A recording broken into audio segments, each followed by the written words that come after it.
انصار کے بارے میں تھی. کہا تمہارے بارے میں اتری ہے؟ قالوا لا، انہوں نے کہا نہیں یہ بھی ہمارے بارے میں تو نہیں اتری. اب زبان درازی کر رہے ہیں جن کے بارے میں آیات اتری ہوئی ہیں.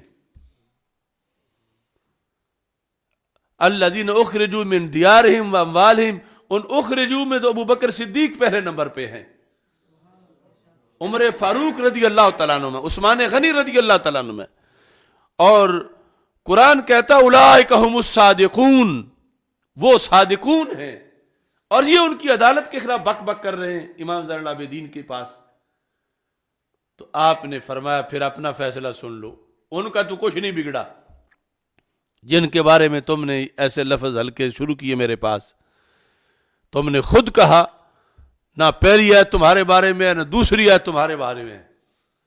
تو آگے میں کہتا ہوں والذین جاؤوا من بعدہم یقولون ربنا اغفر لنا ولاخواننا الذین سبقونا بالایمان. فرمایا جو ان کے بعد قیامت تک مومنین ہیں، یہ تیسری ان کے بارے میں ہے. اور یہ جو تم نے گفتگو کر دی میرے سامنے، میں مولا علی کا پوتا تجھے یہ بتاتا ہوں لستم من الذین، تم اس تیسری کے حقدار بھی نہیں ہو چونکہ تم ایمان سے ہاتھ دھو چکے ہو. یہ تیسری قیامت تک کے مومنین کے لیے ہے کہ جو ان اولین کے بعد آنے والے ہیں، انصار اور مہاجرین کے بعد، ان کی شان یہ ہے کہ وہ ان کے خلاف بک بک نہیں کرتے، ان کے لیے اچھا سوچتے ہیں. اور تم نے یہاں پر ان کی عدالت پر تنقید کی.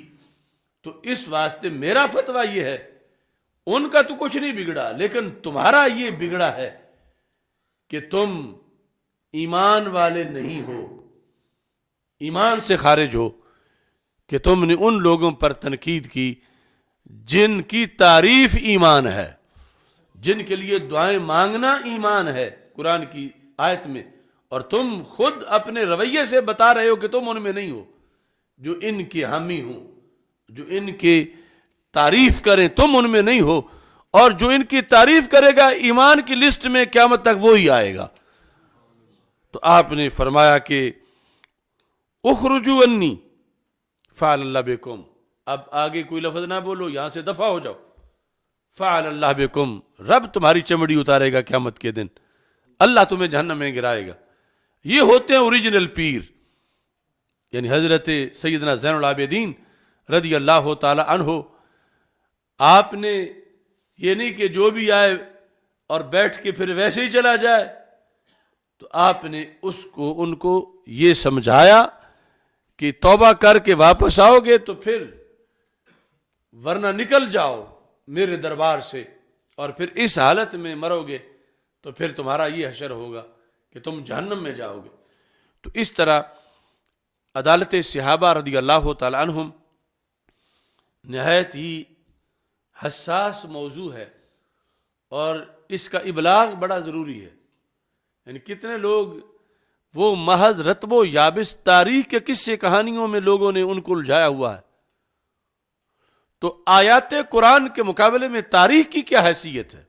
یعنی ایک 12ویں صدی کا مورخ لکھ تاریخ اس وقت کی رہا ہے اور سند اس کے پاس موجود نہیں، اور جو لکھ رہا ہے اس کی کوئی سند نہیں. اور دوسری طرف قرآن ہے اور رسول اکرم صلی اللہ علیہ وسلم کی احادیث ہیں. پھر یہ جو ٹولہ ہے انہیں تو یعنی یہ بھی نہیں کہ کسی روایت ضعیف میں کوئی ہو چیز تو پھر یہ بیان کریں. یہ تو ایسی فیکٹریاں ہیں اور بیت الکذب ہیں کہ گھڑ گھڑ کے الزامات ان روشن ستاروں پر بیان کرنا داد لینے کے لیے مجموع سے ان کا وتیرہ ہے.